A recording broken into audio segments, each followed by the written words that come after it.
యాదాద్రి భువనగిరి జిల్లా ఆలేరు నియోజకవర్గం తుర్కపల్లి మండలం తిరుమలాపురంలో చేపట్టనున్న 9 శాఖలకు చెందిన 1051.45 కోట్ల అభివృద్ధి పనులకు సీఎం రేవంత్ రెడ్డి శంకుస్థాపన చేశారు. ఈ సందర్భంగా నిర్వహించిన భారీ బహిరంగ సభలో ఆయన మాట్లాడుతూ కాంగ్రెస్ కార్యకర్తల నినాదాలు కేసీఆర్ ఫామ్ హౌస్కు వినపడాలన్నారు. బీఆర్ఎస్ పార్టీలో దయ్యాలు ఉన్నాయని సొంత బిడ్డ ఆరోపించిన కేసీఆర్ ఫామ్ హౌస్కే పరిమితమయ్యారని వివరించారు. ఆ దయ్యాలు ఎవరో కేసీఆర్కు సమాధానం చెప్పాలన్నారు. కాళేశ్వరం ప్రాజెక్టులో జరిగిన అవినీతిపై విచారణ కమిషన్ ఒక్క నోటీస్ ఇస్తేనే కేసీఆర్ ఆగమాగం అవుతున్నారని రేవంత్ ఎద్దేవా చేశారు.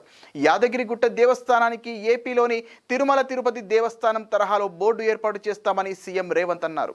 త్వరలో వైటీడీఏ పాలక వర్గాన్ని ఏర్పాటు చేస్తామన్నారు.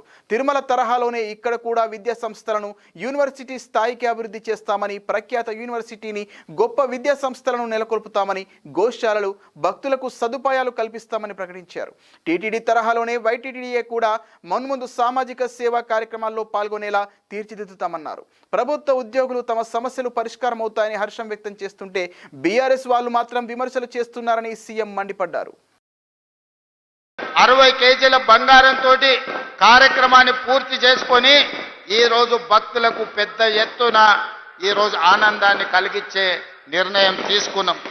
ఇదే కాదు, యాదగిరి గుట్ట ఈ రోజు ఒక పెద్ద బోర్డుగా ఆంధ్రప్రదేశ్లో తిరుమల తిరుపతి దేవస్థానానికి ఏ విధంగా అయితే ఒక బోర్డు ఉండి ప్రపంచంలోనే ఒక గొప్ప పేరు తిరుమల తిరుపతి వెంకన్న స్వామి సాధించిండు, తెలంగాణలో కూడా అంత గొప్పగా లక్ష్మీ నరసింహస్వామి యాదగిరిగుట్ట రాణించాలని అక్కడ టీటీడీ ఉంటే ఇక్కడ వైటీడీని మనం ఏర్పాటు చేసుకున్నాం.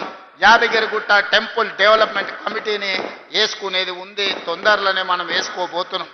ఇదే కాదు మిత్రులారా, ఇవాళ మీరు అందరితో పంచుకోదలుచుకున్న ఏ విధంగా అయితే తిరుమల తిరుపతి దేవస్థానం ఆధ్వర్యంలో పద్మావతి యూనివర్సిటీ ఉండి అక్కడ పిల్లలకు చదువులే కాదు, అక్కడ గోశాల పెట్టి గోవులకు సేవ చేయడమే కాదు, వివిధ అభివృద్ధి కార్యక్రమాలలో, సంక్షేమ కార్యక్రమాలలో, భక్తికి సంబంధించిన అంశాలలో తిరుమల తిరుపతి దేవస్థానం ఏ విధంగా విశిష్ట సేవలను అందిస్తుందో ఈనాడు